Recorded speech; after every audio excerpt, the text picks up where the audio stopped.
فرح المخلفون بمقعدهم خلاف رسول الله وكرهوا أن يجاهدوا بأموالهم وأنفسهم في سبيل الله وقالوا لا تنفروا في الحر قل نار جهنم أشد حرا لو كانوا يفقهون فليضحكوا قليلا وليبكوا كثيرا جزاء بما كانوا يكسبون فإن رجعك الله إلى طائفة منهم فاستأذنوك للخروج فقل لن تخرجوا معي أبدا ولن تقاتلوا معي عدوا إنكم رضيتم بالقعود أول مرة فاقعدوا مع الخالفين ولا تصل على أحد منهم مات أبدا ولا تقم على قبره إنهم كفروا بالله ورسوله وماتوا وهم فاسقون ولا تعجبك أموالهم وأولادهم إنما يريد الله أن يعذبهم بها في الدنيا وتزهق أنفسهم وهم كافرون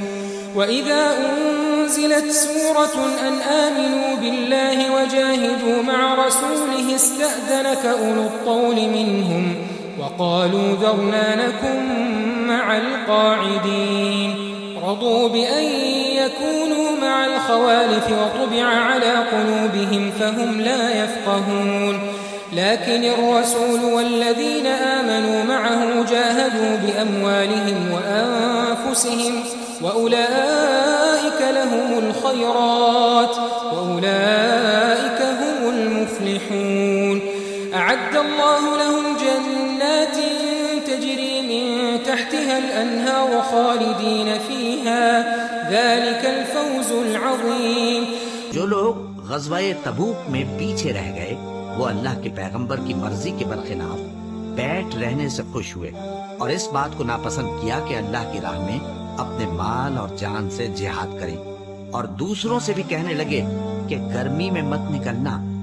ان سے کہہ دو کہ دوزخ کی آگ اس سے کہیں زیادہ گرم ہے کاش یہ اس بات کو سمجھتے یہ دنیا میں تھوڑا سا ہنس لیں اور آخرت میں ان کو ان کے اعمال کے بدلے جو یہ کرتے رہے ہیں بہت سا رونا ہوگا پھر اگر اللہ تم کو ان میں سے کسی گروہ کی طرف لے جائے اور وہ تم سے نکلنے کی اجازت طلب کریں تو کہہ دینا کہ تم میرے ساتھ ہرگز نہیں نکلو گے اور نہ میرے ساتھ مددگار ہو کر دشمن سے جنگ کرو گے تم پہلی دفعہ بیٹھ رہنے سے خوش ہوئے تو اب بھی پیچھے رہنے والوں کے ساتھ بیٹھے رہو اور اے پیغمبر ان میں سے کوئی مر جائے تو کبھی اس کے جنازے پر نماز نہ پڑھنا اور نہ اس کی قبر پر جا کر کھڑے ہونا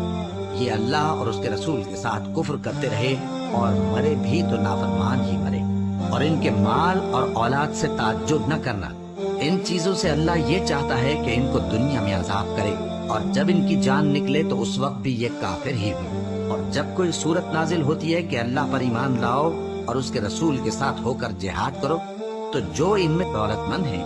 وہ تم سے اجازت طلب کرتی ہیں اور کہتے ہیں کہ ہمیں تو رہنے ہی دیجیے کہ ہم بیٹھ رہنے والوں کے ساتھ ہو جائیں